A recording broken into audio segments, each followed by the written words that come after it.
In 1898, three brothers, Louis, Marcel, and Fernand Renault, began what would become one of the most iconic automotive companies in history. The adventure started in Paris with a tiny workshop where young Louis Renault built his first car, a lightweight voiturette with a direct-drive gearbox, a groundbreaking innovation at the time. This early machine departed from the era's bicycle engine hybrids and embodied a vision: automobiles should be practical, efficient, and accessible. Renault.com.au. By 1905, Renault had adopted mass production methods, enabling it to build cars at scale for a growing market. Renault's competitive spirit also emerged early. Victories in racing helped popularize its vehicles. During this pre-war era, Renault's small, nimble cars, increasingly reliable and innovative, earned commercial success. Renault.com.eg. When World War I broke out in 1914, the company pivoted its manufacturing to support the war effort.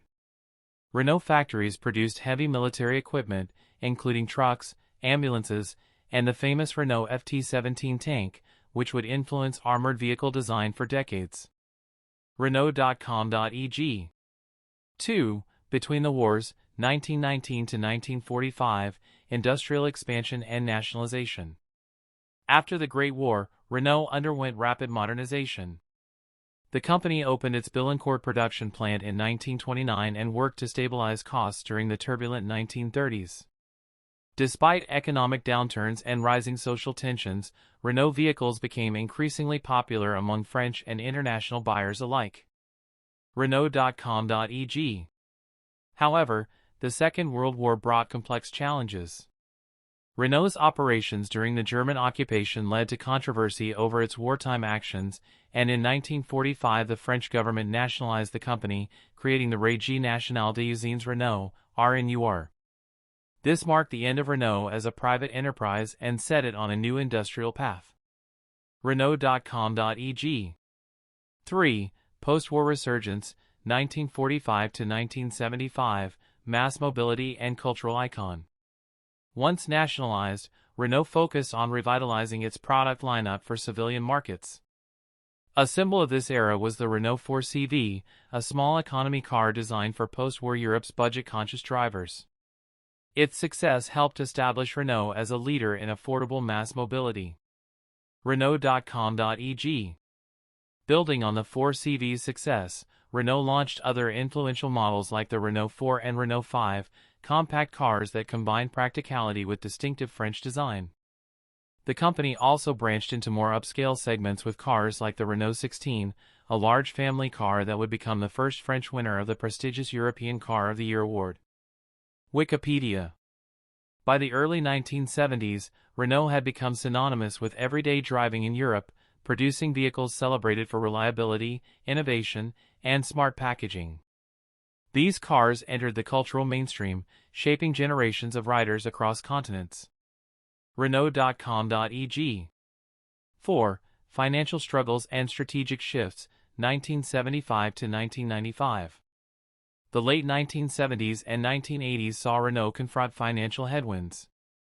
Although still culturally significant, the company struggled with profitability as global competition intensified and production costs soared. To address losses, Renault implemented tighter cost control and refocused its core automotive competencies.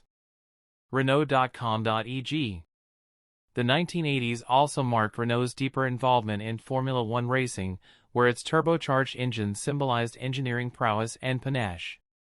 Participation in motorsport elevated the brand's global profile, blending craftsmanship with the thrill of high-performance competition. Renault.com.eg. By the early 1990s, Renault explored partnerships and privatization. Although a proposed merger with Volvo did not materialize, Renault was privatized in 1996, marking a pivotal shift back toward dynamic global enterprise. Renault.com.eg. 5. Global expansion and alliance era, 1995 to 2005. After privatization, Renault blossomed into a global automaker. A major landmark was acquiring a significant stake in Japanese manufacturer Nissan in 1999, forming what would become the Renault-Nissan Alliance.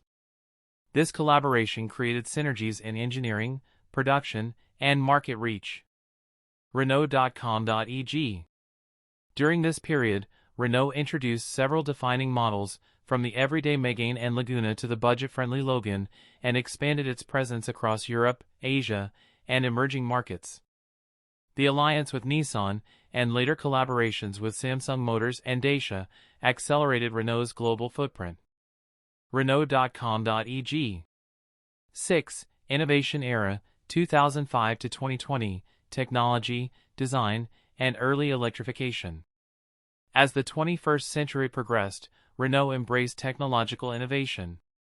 In addition to efficient internal combustion engines and safety features, Renault began exploring new mobility frontiers, including hybridization and electrification.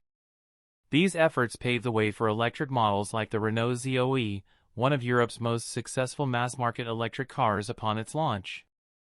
Renault.com.au.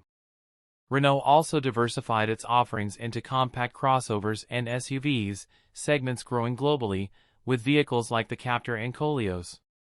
The brand's design language evolved, balancing French flair with broad market appeal. Renault.co.uk. 7. Renaulution and New Strategic Direction, 2020s, Electrification and Reimagination. In January 2021, Renault launched its bold Renaulution strategic plan, a multi-phase roadmap designed to transform the company from volume-focused automaker into a value-driven next-generation mobility provider. The strategy involves three pillars: resurrection, financial stabilization, renovation, product and technology revitalization, and revolution, leading future mobility trends. Renault Group. A central element of the strategy is electrification. Renault aims to offer 90% battery electric vehicles, BEVs, in Europe by 2030, with a lineup that will include multiple new electric models across segments. Pastel analysis. To spearhead this transition, Renault created Ampere, an autonomous business unit focused on electric vehicles and software-defined vehicles, SDVs. Ampere supports Renault's goal to deliver cost-efficient, connected, and sustainable EVs that are competitive in mass markets. Wikipedia. Among the most visible results are fully electric reinterpretations of classic models. Renault 5 E-Tech, a modern electric city car drawing inspiration from a beloved classic, aims to blend practicality with zero emissions. Wikipedia. Renault 4 E-Tech, a compact electric SUV paying homage to another iconic model, built on shared modular platforms for cost-efficient production. Wikipedia. Renault has also committed to achieving carbon neutrality in Europe by 2040 and globally by 2050, aligning with global climate priorities. Its E-Tech naming underscores battery electric, EV, and hybrid innovations, intended to make electric and hybrid mobility accessible and safe. Renault-Iran.com. 8. Motorsport and Performance Legacy. While strategic and commercial demands shaped Renault's everyday vehicles, its involvement in performance and motorsport reinforced its engineering culture. Renault powered legendary Formula One cars, turbocharged machines that reshaped racing in the 1980s and beyond. Beyond F1, Renault engines competed in endurance racing and rally competitions, contributing to the brand's high-performance aura. 9. Emerging Mobility Horizons, late 2020s to 2035. As Renault moves deeper into electrification and digital mobility, the brand is exploring new forms of transportation and vehicle utility.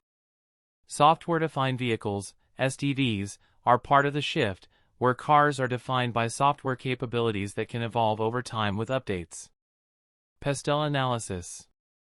Renault has pioneered collaborative ventures like FlexiVan, a new generation of electric light commercial vehicles developed alongside partners such as Volvo, reflecting rising demand for urban delivery and sustainable transport solutions.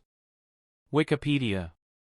Renault also experimented with autonomous transports and shared mobility, including trials of autonomous minibuses, partnerships aimed at redefining urban transit.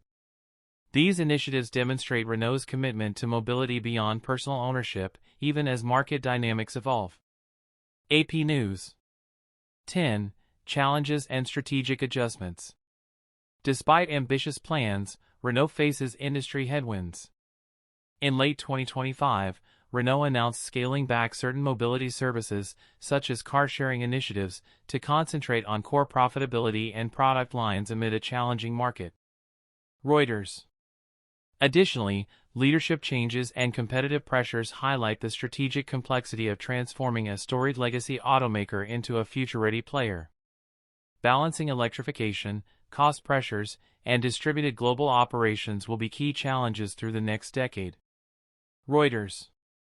11. Looking forward, Renault to 2040 and beyond. By 2040, Renault's transformation will likely be fully realized across several dimensions. Green Circle electrification and sustainability. Renault plans to reach net carbon neutrality in Europe by 2040 and globally by 2050. By 2030, BEVs, including multiple new models, are expected to dominate Renault's European lineup, reflecting broader mobility trends and regulatory environments favoring zero-emission vehicles.